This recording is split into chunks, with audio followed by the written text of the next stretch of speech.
It's on EA Sports.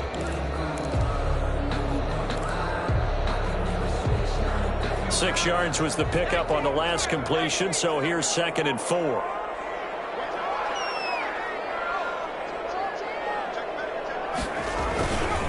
Here is Eckler. And he'll take this close to a first down at the Chiefs' 13-yard line. A gain of 5, good enough for the first down. Well, think of it like you would a typical boxing match. The person is on his heels and absorbing blows is having a tough time. And that's what's happening to the defense right now because the offense is on his toes and punching. And there's another first down run right there. From the 13 now, they work on 1st and 10.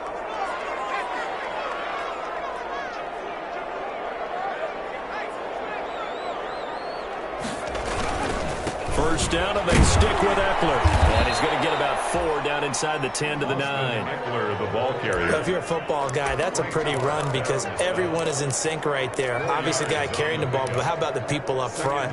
Leverage, athleticism, they created some nice space for him. 9-yard line, 2nd and 6.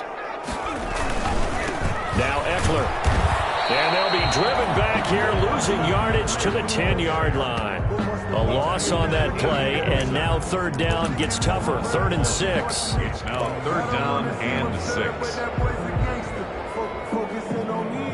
The Chargers on 3rd down, 2 for 5 to this point. This will be 3rd and 6.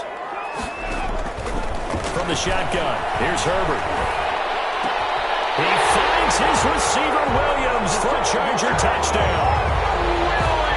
Mike Williams, his 2nd touchdown on the season. And the Chargers have made this a 1-score game.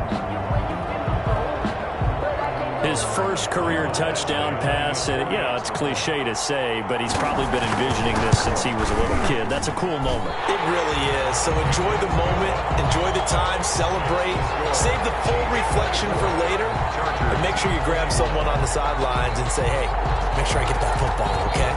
Following the touchdown, Badgley out there to kick it away. This will make it into the end zone. And he's able to get this across the 20, but not by much as he's marked down officially at the 21. The Chiefs take over 1st and 10 at their own 21-yard line.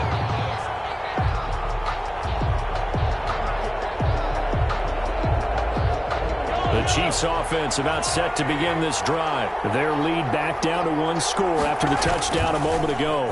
First down's a must on this drive as they start out here 1st and 10. And that is incomplete.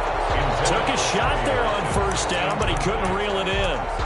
After what they've faced during this game where they've given up a ton of yards downfield, there has to be a measure of revenge right there for the secondary. They've been shredded throughout the game and finally forced an incompletion. From the 21, it's 2nd and 10. Now a toss left side. It's Williams. They get 7 out of that, so they're left with a 3rd and 3. Well, partner, I know this type of running back. I mean, this size, this intensity usually gets better as the game goes on. I can just tell you from experience, the first few quarters, oh, you're eager. You come running up there, I'm going to tackle this guy. By the 4th quarter, you're coming up and thinking about it. And D-line wearing down 4th quarter. Yeah, that's not a guy they want to see consistently. Gets this one to Hill. And he'll be taken down, but not before they work it across midfield. Well, they were in search of a short gain on 3rd down, and they wind up nabbing over 20 yards. 1st and 10 at the 49-yard line. We saw a number of good games earlier today. This one might top all of those. It's been a dandy as we come up on 1st and 10. They'll run on 1st down. It's Williams. Another strong gain on the last 2 plays. They've moved it a combined 33 yards. 4 yards. All right, I got to ask you, with these RPOs, essentially the quarterback has 3 options, right? So what's different from that versus the triple option that we see the service academies run at the college level? As a general rule, the triple option at the college level, most things are called outside of the quarterback faking it to the runner and then keeping it himself and maybe having a trail back.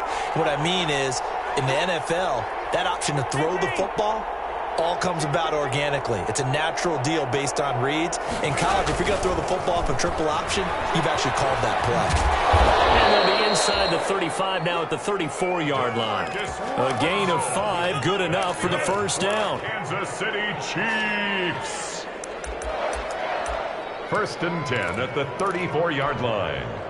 From the 34 now, here's first and 10.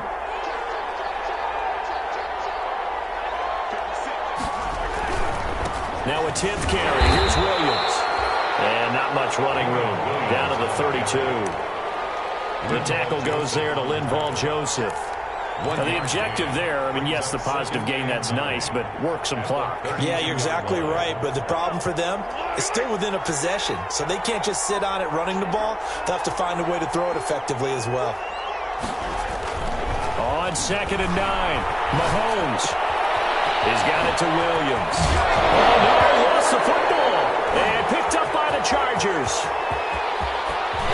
He'll take it across midfield to the 46-yard line. I know you're looking at the scoreboard clock, but we're getting near the end of this game. But they were in what was really called 4-minute offense. And that's practice, meaning taking care of the football, taking time off the clock, not giving them a chance to come back.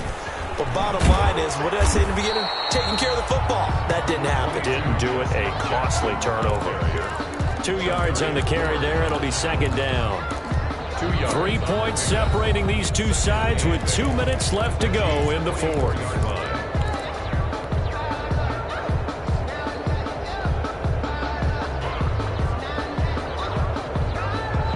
So it's Charger football as we welcome you back from the 2-minute warning. They come up on a second down now in a game that looks like it's going to go down the wire. Escaping the pressure right. And he will not throw it away. He goes out of bounds, well shy of the line of scrimmage, so that's a sack. That's going to go down as a loss of 5, and it brings up third down. Behind the line of scrimmage.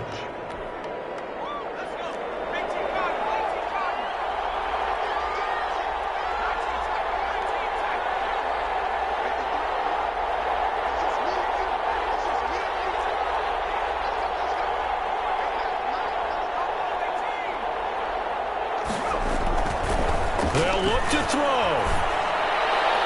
And it is incomplete. Trying to squeeze it in there at this stage of the game. You got to take some chances. Nice job to knock it away, though. You're so right. Understanding where they are in the game, you got to take that opportunity and maybe thread the needle. Unable to get it done there.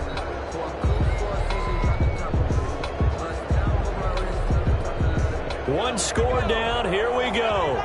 They're going to go for it here on fourth down.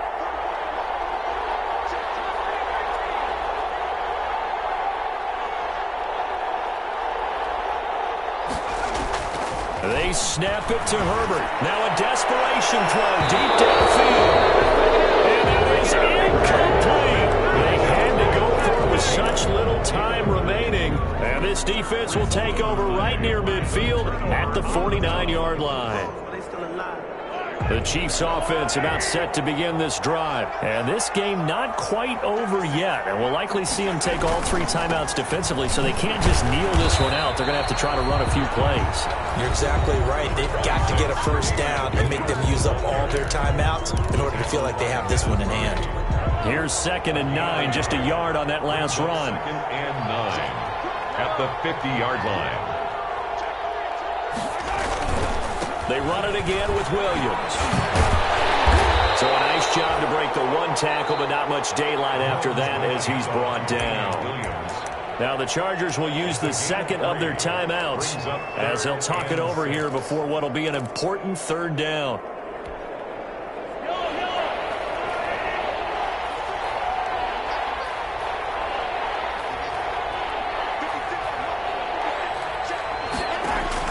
Back to throw, Mahomes. And the throw there going to be incomplete. Held yards for the first down, but a clutch hit right there defensively. Jars it free, but no first down.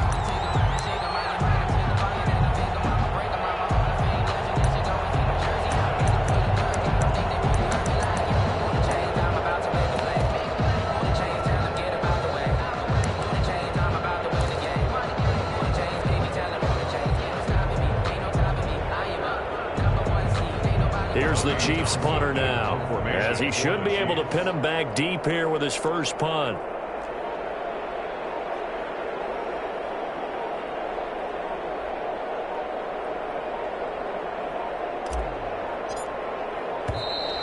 And they're going to take it all the way down and just take the delay. I think they're just a product of trying to buy themselves 5 extra yards. Yeah, they want to help their punter out, right? Help with the angle, trying to pin the ball deep. That's exactly what they did there. Here's the Chiefs punter now, as he's on to punt for the first time this afternoon.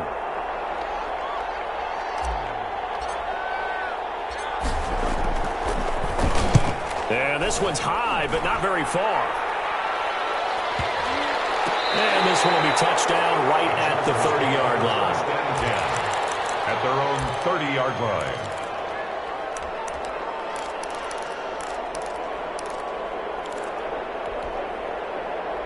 So 1st and 10 now from the 30.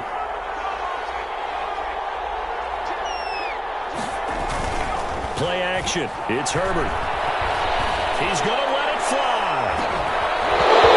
And that will be incomplete. Would have been a big hitter if they had connected. Instead, it's 2nd down. These are the spots, this stage of the game, where it pays to have speed on the perimeter, doesn't it? It certainly does, and in the second quarter, he may very well run by him, but in this situation, I know as a defender, I'm loosening up a couple of extra steps that allowed him to run with him stride for stride. Ball on the 30 as they come up 2nd and 10. He's back to throw. Right back to Williams, and this time he's got it. And he'll be tackled right on the chalk of the 45. Good work after the catch. Gets him 15 and a first down. 1st and 10 at the 45-yard line. Herbert off of play action. Now a desperation throw deep downfield. And a big turnover there as his guys will get the football back. The rookie was trying to push it downfield, but the safety bit him. And he'll learn that you have to hold the safety. And you do that with your head movement, your eyes, sometimes your shoulders. Hold the safety so that you can get back to the throw that you really want to make. He got so excited thinking his guy was open that he made it easy for the defensive back to get the football. And some room for him there as he'll take this up to about the 15. Chargers going to use their 3rd and final timeout as they stop it here with just under 40 seconds to go in the game.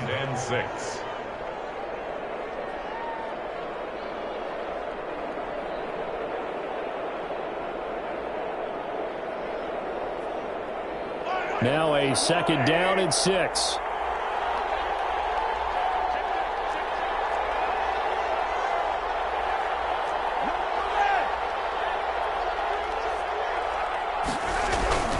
Now a toss left side for Edwards-Helaire.